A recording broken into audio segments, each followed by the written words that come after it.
আচ্ছা ভাই, বিষয়টা শুনুন, আপনি দেখেন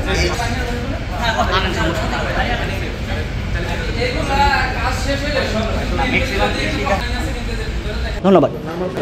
আমরা বিভিন্ন বেকারিতে অভিযান চালিয়েছি এবং তাদেরকে সচেতন করেছি যে তারা যে অস্বাস্থ্যকর পরিবেশে খাবার তৈরি করছে এটা যাতে তারা না করে, তাদেরকে এগুলোই বলেছি। এবং hand gloves, mask, head bag এগুলো যাতে তারা ব্যবহার করে সেই ক্ষেত্রে তাদেরকে বলেছি। এটা লুকে ভাই, এটা লুকানোর কোনো বিষয় না ভাই, এটা না দেখে হয়তো বর্ডার দিয়ে ফেলাইছে, এটাই ভাই।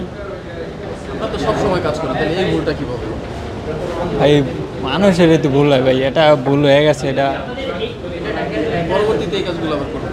পরবর্তীতে আর এটা হবে না, এবার পরিষ্কার পরিচ্ছন্নতা করে কাজ করব। লাগে না আমাদের এগুলা নিয়ে আসছিল 2 প্যাকেট একটা কথা আমরা এই ব্যবহৃত কাঁচামালের যে এই অবস্থা, এরকম ভাবে ফালায় রাখা রাইট নাই।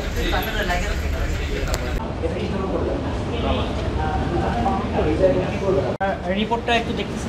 তো আপনারা নেক্সট টাইমে যাতে অরিজিনাল কালারটা আমাদের দেওয়ার চেষ্টা করবেন, যাতে আমরা মনিটরিং টিমের কাছে অসম্মানিত না হই। ঠিক আছে?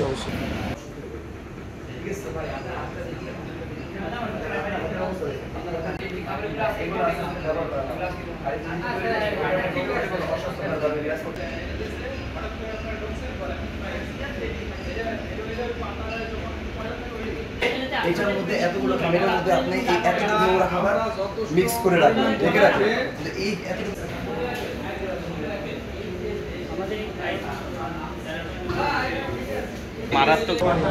আমরা হচ্ছে যে আপনাদেরকে একটু ক্লিয়ার বলতে চাই যে যারা আছে যে এই খাবারগুলোকে বাদ দিতে হবে। আজকের যে অস্বাস্থ্যকর খাবারগুলো আছে এগুলোকে বাদ দিতে হবে। এগুলোকে বাদ দিয়ে নতুন স্বাস্থ্যকর পরিবেশে আপনারা যে খাবারগুলো তৈরি করবেন শুধু ওই খাবারগুলোই জনগণের সামনে যাবে, ওই খাবারগুলোই প্রক্রিয়াজাতকরণ হবে। এই খাবারগুলোকে আজকের জন্য এগুলো অস্বাস্থ্যকর পরিবেশে আছে এগুলোকে বাদ দিয়ে নতুন খাবার তৈরি করতে হবে। কাজ করতে গেলে একটু কাজের সময় একটু ত্রুটি থাকতেই পারে, যাতে এটা না হয় এটার জন্য ছাত্র ভাইরা যেটা বলছে আমরা সচেতন করে নেব।